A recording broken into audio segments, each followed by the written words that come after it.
Hey folks, this is Kalani. People keep asking me how to make gold. Now, I keep telling people Citadel of Flame Path 1. Koth 1 is still going to be the most secure way to make a decent bit of cash. But, if you want to play around with some of the other methods, I've got one for you. So, I'm going to be playing around with item promotion. Now, the first thing you want, before you even consider this, is a spreadsheet. Now, I'll give you a link to the one that I use, and we'll go have a look at it briefly.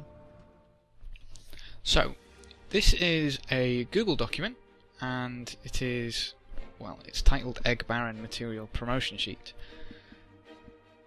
This has everything you could ever want when looking at promotion.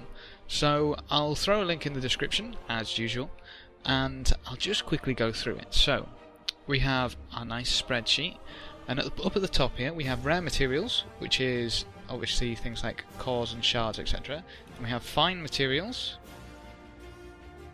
which is your bloods, claws, etc. And then we have common materials, which is all of your ores and woods and leathers. Now, nice and neat along the side here, we can see no profit, extreme risk, no profit. So we're going to ignore common crafting materials.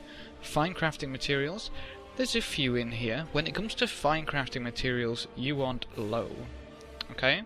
So tier 1 to tier 2, everything is currently low, and you have an average profit per attempt and average profit per skill point. Now this is the one that you're going to be interested in, because this is how much money you're getting from your skill points if you do averagely. Okay? This is all RNG, once again, and basically what this says is it's low risk because you can get average and make a profit, you can get lower than average and make a profit. The only way you're going to lose is if you're abysmally bad with your RNG. So you can see that currently Destroyer, Lodestone promotion, Corrupted Lodestone promotion, Onyx Lodestone promotion and Molten Lodestone promotion are all currently profitable and at different rates. Nothing else on here. And as I was saying, everything in tier 1 to tier 2 is profitable. So I'm actually going to play with totems. They have a nice average profit per skill point, but if you want details, you can go up to your detailed view, and we scroll down to our small totems, and we scroll across. It can take a little while to get your head around this, but basically what I'm looking for is net profit per attempt and net profit per skill point. Now, what this is at the top is, this is your yield. So a low yield, a low average yield, an average yield, a high average yield, and a high yield. We scroll right back to the start, we can see these are the values. So average is 15, so we'll work with that for now. Basically what this is saying is, if I get 15 tiny, or rather small totems every time I put them in the Mystic Forge, I will get 52 silver profit per skill point. Now, at the top end, I get 3 gold 40. That's why I'm doing totems. That's a very, very nice thing to aim for. Bear in mind that, obviously, prices are going to shift a bit, and this spreadsheet actually updates automatically from Guild Wars 2 Spidey, so you don't need to worry about that. Back in game, you can see that my inventory space is getting smaller. So what I've got here is the materials to do 100 conversions of tier 1 totems to tier 2 totems. Now, if you are unaware, this recipe is 50 tiny totems, 5 pounds of shimmering dust, 1 philosopher's stone and 1 small totem. I'm going to try and make a nice profit with this, as we looked at on the spreadsheet rather. I can make a very nice profit for this. Now, if you're looking for specifics, these materials cost me 11 gold, 80 silver.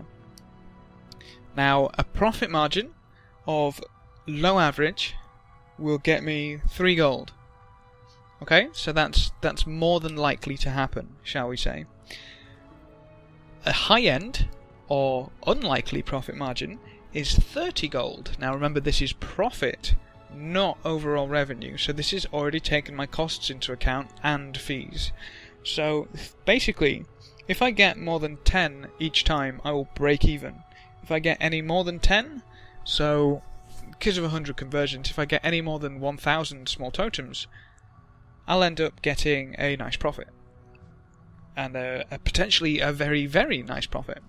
Now, obviously, because this uses skill points, you're trading your skill points for money. Which is okay. You just need to make sure that you're sending, like, kind of trading your skill points for the most money you can get.